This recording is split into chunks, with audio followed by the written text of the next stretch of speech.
Alright, this is Chat UTD and my reaction to the defeat against Newcastle at St James's Park yesterday. Not a defeat that surprises me, the scoreline doesn't surprise me, but the context was a bit frustrating should I say, in that we started the game quite well. The first goal, we played out of the first line of the press. We never felt like we were properly in control of the ball. We gave it away, they punished us, it's 1-0. Directly before the second goal that Newcastle scored, Dallo is brought down in the box. It's a clear penalty. I can't remember who it was that fouled him, but his hands are all over him. He gets nowhere near the ball. If it's anywhere else on the pitch, it's a free kick. It's a penalty. They go up the other end of the pitch and they score. The third goal, Mazraoui slips. Harvey Barnes then hot knife through butter. No one has the conviction just to nail him and take a yellow card. On the slip, Mazraoui was one of many players, many United players who slipped yesterday. Newcastle's weren't. And it makes me wonder, have we done our homework? Have we got the right length of stud? Just silly things like that. They're details, but they become big details when you can see it all around you. Like I said, the United players were slipping left, right, and centre and having problems with their footing. Newcastle's weren't. You know, you've got to play the percentages in these types of games, especially when you're the weaker team, as we clearly were. And then the fourth goal, the goalkeeper tries to pass it out. Joe Linton heads it. It's a poor pass. Joe Linton intercepts it, heads it to Guimaraes 4-1. Game over. So the goals were frustrating goals to concede. Newcastle are a much better team than United. I'm not saying they're not, but the context in which we conceded those goals was frustrating. I think if you'd have said to Amarin before the game, look, Ruben, you don't have to play this game, just forfeit it, and it'll go down as a 4-1 defeat, I bet in his heart of hearts he'd have said, all right, I'd rather not play the game. But at 0-0, when we were 1-0 down, and at 1-1, there was almost an obligation for us to try and stay in the game, for us to try and make a game of it, and I thought we did. But as soon as it went to 2-1, and particularly when Xerxes went off, it did feel like that. It felt like we pretty much just forfeited the game. Xerxes going off was a blow in the game because I thought he'd been pretty bright, but it's a big blow in general because he's been much brighter than Højlund. Xerxes is not an out-and-out striker, but he's the best option we've got at the moment, and that's a big blow in terms of the next few weeks. But any threat we had ended when he left the pitch yesterday. So an unsurprising defeat, but as I say, the context just frustrated me a little bit. I haven't looked at the league table for a bit, and then I looked yesterday. We're 14th, and the teams in 15th, 16th, and 17th are all within 3 points of us. Wolves, who are 16th, are our opponents next Sunday. If they beat us, they go level on points with us. So it's not beyond the realms of possibility that within the next couple of weeks, we could drop as low as 17th.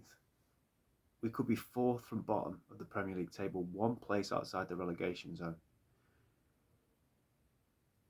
There's no way, of course, mathematically, I don't think we could go down now. So it's worse probably than it actually. Sorry, it looks worse maybe than it is, but still, I mean, and listen, maybe we won't go as low as that, but it's a distinct possibility. If you just say that out loud, Man United fourth from bottom of the Premier League, one place outside the relegation zone. Like, we finished 8th last season, and I thought that was appalling. Unacceptable. The manager should have been sacked because of it. And I don't understand how we've regressed so far. Surely you have to improve from that. But we've got worse. We've got significantly worse. I look back to when I first started watching United in the late 80s, and I think of players like Ralph Milne, God bless him, Mike Duxbury, Graham Hogg, Peter Davenport, Mal Donaghy. Good honest pros, but, and I don't mean any disrespect to them when I mention their names, but Reds of that era I think will know what I mean when you think, gosh, there's some players that you look at there and you think, flipping heck, current Reds need to come back and moan at me when you're watching that type of football, albeit obviously we had Bruce, Robson, Hughes, etc. as well. But those teams didn't finish fourth from bottom of the Premier of the top flight. Those teams got more points than this team's going to get this season. you put it in context, you give it perspective, it's shockingly bad. And the big concern is, I'm not sure how it gets better. Because in the summer, I suspect, I don't know, but I suspect we've probably got about 80 to 100 million pounds to spend. And bare minimum we need a goalkeeper, a right wing back, holding midfield player, attacking midfield player, and a striker. So there's 5. That's bare minimum to start giving Amorim the tools that he needs to do his job properly, to start to do that. You ain't going to get 5 players with 100 million quid, and I'm being optimistic saying we've got 100 million quid. So what'll happen is, for example, with Dalot, they'll know that Dalot is not the best option that's out there. He's not best in class, but he'll do. He's not terrible. He can play the role. He's pretty much fit every week. He'll do. So he will probably stay. We won't get a right wing back. I wouldn't be at all surprised if they do that with the goalkeeper. So what might happen is we end up getting a striker and an attacking midfielder. They'll look at the midfield and say, well, I've got Casemiro, we'll drag him out for another year. You've got Fernandes, you've got Ugarte, you've got Collier, you've got Main who could play a little bit deeper in there. You've got perhaps Kone, the kid from the academy. That, again, will make do. So it wouldn't shock me if we end up with 2 players in the summer, or maybe 3. Because Onana's got to go, hasn't he, really? But I'm not 100% sure he will. 2 or 3 players. You're putting 2 or 3 players into a team that could finish as low as 17th. Or let's say best case scenario, I think the highest we can finish is about 12th. It's not enough. The only way that changes in terms of the quality of players that we bring in being better, I think, and maybe we get more, is if we do win the Europa League. Because then I think that pretty much doubles our budget. And winning the Europa League gets us into the Champions League. I'm not really interested in that because I think us in the Champions League next season would be a complete farce. That's not our level. But Amorim needs far more than what is available to him as things stand right now. And being in the Champions League, I think, would give him that.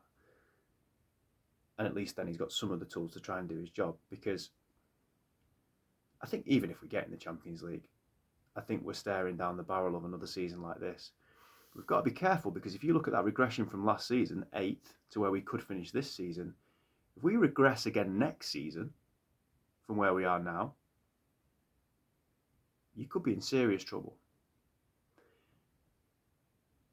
And it raises the question as to where are they getting this idea from that United will be competitive in 2 to 3 years' time? Because I could write the script for next season. If we don't get in the Champions League through winning the Europa League, I think it could be the same or worse than this season, or maybe incrementally better, but I don't think much better. If we get in the Champions League through winning the Europa League this year, it's a massive if, and we get more money and we have a very good summer, maybe we could finish top half. But the problem is, Amorim will end up losing his job. So yeah, looking at that league table was a stark reality. And that game against Wolves on Sunday, which I just thought was a bit of a nothing game really, it's actually pretty important when you look at it that way. I'm going to end on a light-hearted note. So before the game yesterday, the Geordies did this tribute to Kevin Keegan. Like a very visual tribute. So I don't know if it was Kevin Keegan Day or something. But when I saw it, I turned it on and I saw the tribute to Kevin Keegan. I thought, oh, has he passed away? I'm not being funny. I genuinely thought, has he died? Why else would they do a tribute to Kevin Keegan? But no, it was just like Kevin Keegan Day. But only the Geordies can have a day in the honour of a manager who oversaw one of the biggest bottle jobs in Premier League history. I know he is probably, obviously, a very firm favourite up there. He was a very good player for them, and he probably is one of their best ever managers. But you can tell they're a club that's never done anything, because they're celebrating a guy who in 1996 had led Newcastle to be 12 points clear of United. There was some dickhead in the Newcastle end at Blackburn in about February time with Champions 96 on his back. And Ferguson just did him up like a kipper, and we came back and won it.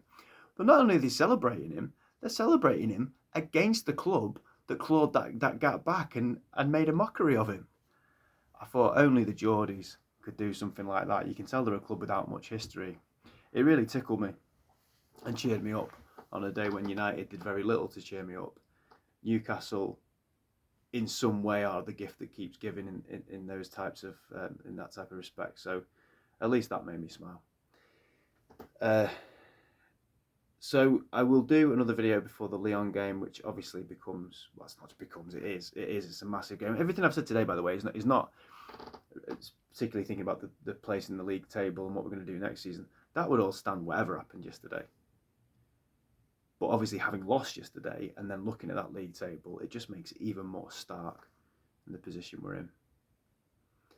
Glazers out.